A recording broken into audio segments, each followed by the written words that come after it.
ఏం మాట్లాడుతుర్రా? మీకేమైనా అర్థమవుతుందా? ఈ కాంగ్రెస్ నాయకులకు మెంటలా పిచ్చోళ్ళ వీళ్ళు?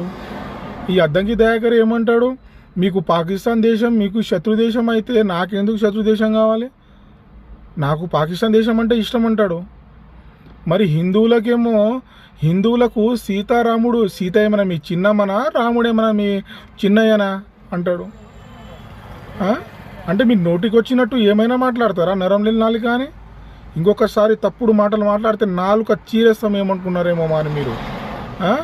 ఈ మన రేవంత్ రెడ్డి ఏమంటాడు, భారతమాత మనకేమైనా కన్న తల్లా లేకపోతే భారత్ మాత ఎవరని అంటాడు. అసలు మీరు అధికారం కోసం ఏమైనా మాట్లాడతారా? అసలు మీకు అధికారం ఇచ్చిన మా తెలంగాణ ప్రజల తప్పు.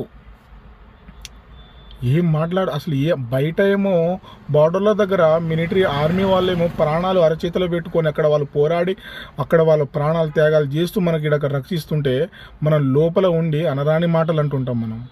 ఇది